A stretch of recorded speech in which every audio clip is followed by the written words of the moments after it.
Good morning, children. Today we'll do lesson number 12 of moral formation. The name is The Happy Chain.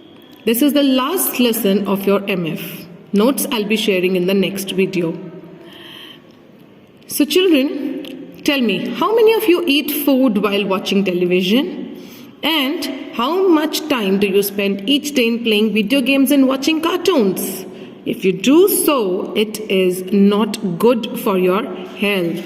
You need to go out in the evening to play, and you need to exercise daily. You learn the importance of exercise through this lesson. So let's come to the story. Miss Sharda was everyone's favorite teacher.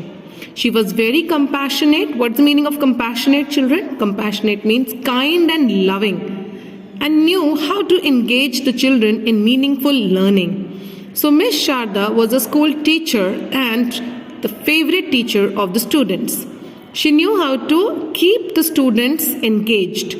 Each year, when the time came for the teachers to be assigned their new batches, every child in the school hoped to be in Miss Sharda's class because she was a teacher who loved the children a lot.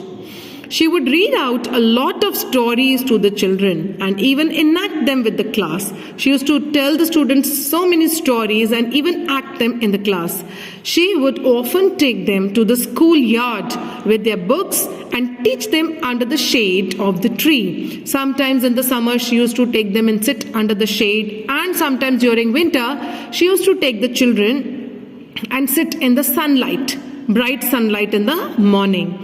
On other days, she would take them for a nature walk, show them butterfly, teach them the life cycle of butterfly. During the rainy season, she would take them out to see the earthworms. They loved learning about the farmer's friend. You know, earthworm is a farmer's friend. She made learning fun and interesting. Even difficult science lessons were absorbed and retained by the children. She used to teach so nicely that the children learned and understood very well. Come to the next page, children. After a few weeks with the new batch, she realized something was not right with the children. In her class, in their art class, the children, they made the pictures of animals and monster. But all of them started drawing cartoons by copying them from their sticker books or from their recollection of TV programs.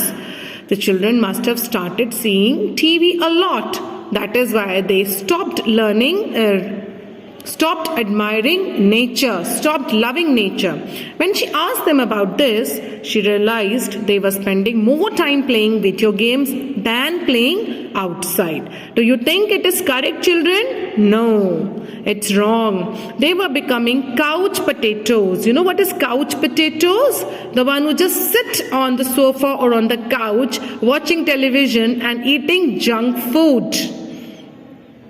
One day she told to the class, "Children, let us go out in the garden today and we will do a role play about animals." So she decided to take the children out in the garden and make them do some exercise through a story.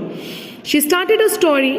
There was once a dog who was very lazy and would always lie down on the road. So she told all the children to become that lazy dog. She also joined in and did the upward facing dog pose. Then the children were happy as the story continued. They learned about this dog, more about this dog. She was very friendly and her closest friend was a butterfly. So she continued the story that the dog's friend was a butterfly. Now they would play together for hours. The butterfly would fly and the dog would chase it. Now the children, let us all become butterflies. So what did all the children do? They started posing like a butterfly. Then the dog and the butterfly also had a third friend. Who was that third friend, children? A frog. Whenever the frog saw the dog and the butterfly playing together, he also would come and join them. Now let us do what a frog do. How does a frog do? Yes, it jumps. Abhishek said, one of the student, he said, "Ma'am, the class is so interesting today and I'm feeling so fresh." Why were they feeling fresh? Because they were doing some exercise. Yes, they were giving some exercise to their muscles, to their body. Otherwise, they would have been sat like lazy people, isn't it? Richa said, "Ma'am, please introduce some more animals. I'm enjoying being part of this class a lot today." So everyone was very happy. After a long time, they have come out in nature. Miss Sharda asked the children, "Which animal hops, is small and is white in color?" She gave the hints. Everyone was altogether answering, "Ma'am, it's a rabbit."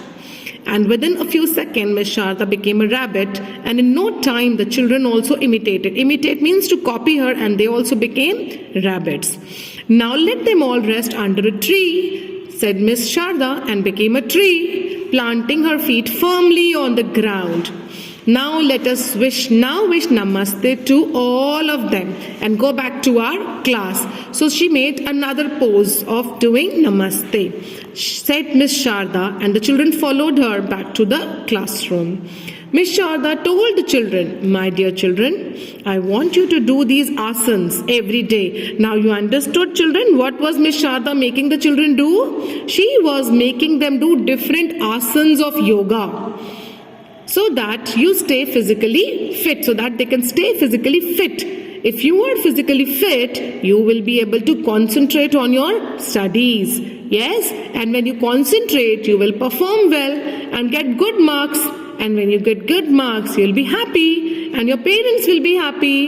Isn't it? So that is how we will all make a happy chain, a chain of happiness. That's why the name of the chapter is a happy chain. And how can you make others happy? When you are happy, when you are satisfied, when you study properly, when you obey elders, respect elders. Isn't it? So children, this chapter tells you the importance of being happy through exercises, being fit through yoga asanas. There are different yoga asanas which are done. Yes, there are some of them are especially for the children to make you grow properly, to keep you fit. So please exercise every day, keep your body fit and study properly to keep your mind fit and be happy always. I hope you have understood this chapter well. Thank you.